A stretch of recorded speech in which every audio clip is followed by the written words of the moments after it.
નમસ્કાર મિત્રો, આજે આપણે વાત કરીશું કચ્છની ધરતીનો કાળો નાગ જેસલ જાડેજો। જો અમારી વાત પસંદ આવે તો અમારી ચેનલને લાઇક, શેર અને સબસ્ક્રાઈબ કરવાનું ભૂલશો નહીં।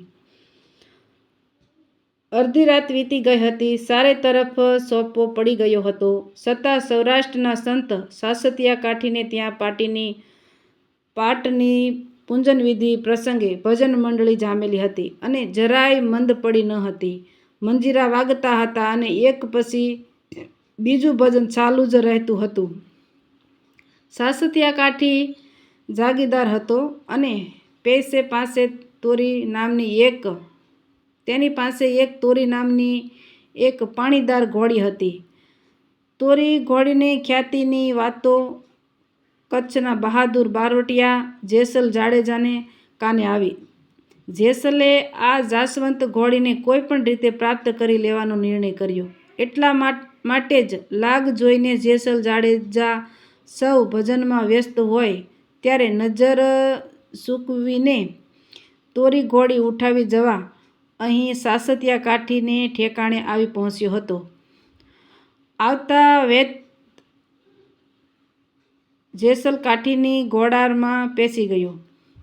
પાણીદાર તોરી ઘોડી જેસલને જોતા જ ચમકી અને ઉકળતી કૂદતી લોખંડનો ખીલો જમીનમાંથી ઉખેડીને બહાર નીકળી ગઈ। ઘોડીને ભડકેલી જોઈને તેના રખેવાળે ઘોડીને પટાવી અને પંપાળીને તેને ફરી બાંધી દેવાની કોશિશ કરી।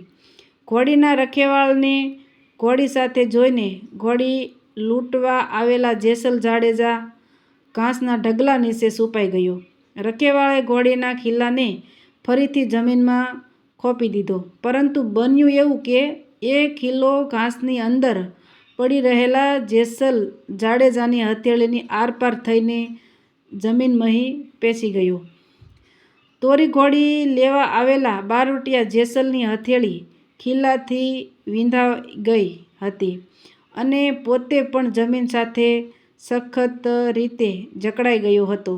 આમ છતાં પોતે અહીં ચોરી કરવા આવ્યો હોવાથી તેના મોઢામાંથી એક ચિસ્કારો સુદ્ધા ન નીકળ્યો અને મૂંગો જ પડ્યો રહ્યો। આ તરફ પાટ પૂજન પૂરા થતાં સંત મંડળીનો કોટવાળ હાથમાં પ્રસાદનો થાળ લઈ પ્રસાદ વહેંચવા નીકળ્યો, પણ સૌને પ્રસાદ વહેંચાઈ જતાં એક જણનો પ્રસાદ વધ્યો। કોના ભાગનો પ્રસાદ વધ્યો એની પછી તો શોધખોળ ચાલી। એટલામાં ઘોડીએ ફરીથી નાસકૂદ શરૂ કરી દીધું। ઘોડીના રખેવાળને થયું કે ઘોડામાં નક્કી કોઈ નવો માણસ હોવો જોઈએ। અંદર આવીને જોયું તો ખીલાથી વીંધાઈ ગયેલી હથેળીવાળા જેસલ જાડેજાને જોયો। લોહી નીતરતા હાથ જોઈને રખેવાળના મોઢામાંથી હરેરાટી નીકળી ગઈ। જેસલ ખીલો હાથમાંથી કઢાવવાનો પ્રયત્ન કરતો હતો અને જોઈને ઘોડાના રખેવાળે તેને મદદ કરી। ખીલો કાઢ્યો અને કાઠીરાજ પાસે લઈ ગયો। કાઠીરાજે હથેળી સોંસરવો ખીલો જોતો રહ્યો હોવા છતાં ઉકારો પણ ન કરવાની વીરતા બદલ જેસલ જાડેજાને બિરદાવ્યો અને નામઠામ પૂછ્યું। જેસલ જાડેજાએ કહ્યું કે હું કચ્છનો બહારવટિયો છું અને તમારી તોરીને લઈ જવા અહીં આવ્યો છું। કાઠીરાજે કહ્યું કે તે એક તોરી રાણી માટે આટલી તકલીફ ઉઠાવી, તો જા એ તારી, એમ કહીને સાસતિયા કાઠીએ પોતાની તોરીને અર્પણ કરી દીધી। જેસલે કાઠીરાજની ગેરસમજ દૂર કરતાં કહ્યું કે હું તો તમારી તોરી ઘોડીની વાત કરતો હતો। એટલે સાસતિયા કાઠીએ કહ્યું કે એમ તો ઘોડી પણ તમારી, ખુશીથી લઈ જાઓ। જેસલ જાડેજાએ આમ એક જ રાતમાં તોરી ઘોડી અને તોરલ રાણી મળી ગઈ। તોરલને સાથે લઈને જેસલ કચ્છ તરફ ચાલ્યો। રસ્તામાં બહાદુરી બતાવતા જેસલે ગાયોનું અપહરણ કર્યું। આ ગાયોને ધ્રોળ પાસે તરસ લાગી તો જમીનમાં ભાલો મારીને પાણી કાઢી પાણી પીવડાવ્યું। ધ્રોળ એટલે કે જામનગર જિલ્લો નજીક આજે પણ જેસલ તોરલનું સ્થાન છે, જ્યાંથી આજે પણ પાણીનો અખંડ પ્રવાહ વહે છે એમ કહેવાય છે. સૌરાષ્ટ્ર અને કચ્છ વચ્ચે દરિયા માર્ગ આવતો હોવાથી જેસલ તોરલ વહાણમાં બેઠા. બરાબર મધદરિયે એકાએક વાદળા ચડી આવ્યા. ભયંકર સુસવાટા સાથે પવન ફૂંકાવા માંડ્યો. દરિયામાં તોફાનો આવ્યું. ડુંગર જેવડા મોજા ઉછળવા લાગ્યા. વહાણ ડોલમડોલ થવા લાગ્યું. અચાનક પલટાયેલો માહોલ જોઈને જેસલને લાગ્યું કે વહાણ હમણાં ડૂબી જશે.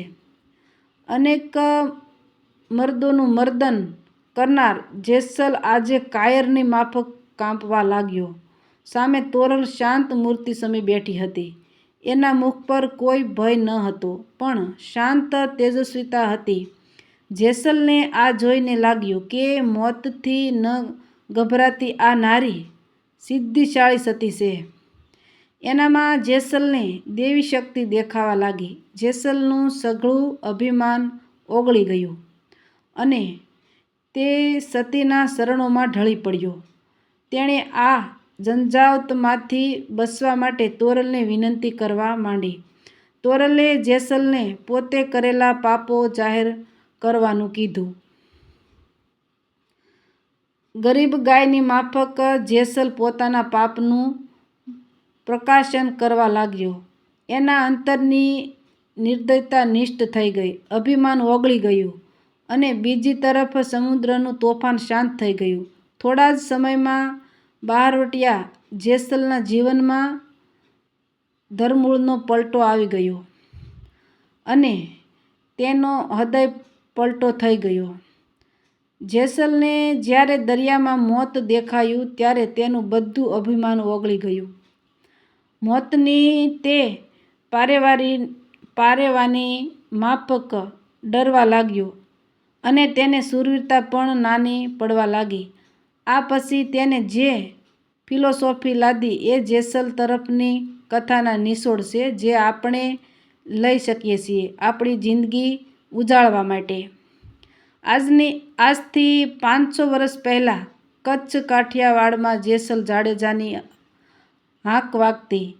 જેસલ દેદા વંશનો ભયંકર બારવટીયો હતો. કંચ અંજાર એનું નિવાસસ્થાન હતું. અંજાર બહારના આંબલીઓના કિલ્લા જેવા જૂડથી એનું રક્ષણ થતું હતું.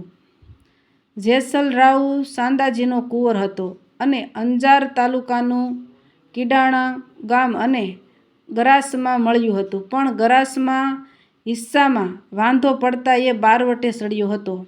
જેસલ બહારવટીયો સતી તોરલના સંગાથી આગળ જતા જેસલ પીરના નામે પ્રખ્યાત થયો. એ સમયે હાલનું અંજાર 7 જુદા જુદા વાસમાં વહેંચાયેલું હતું.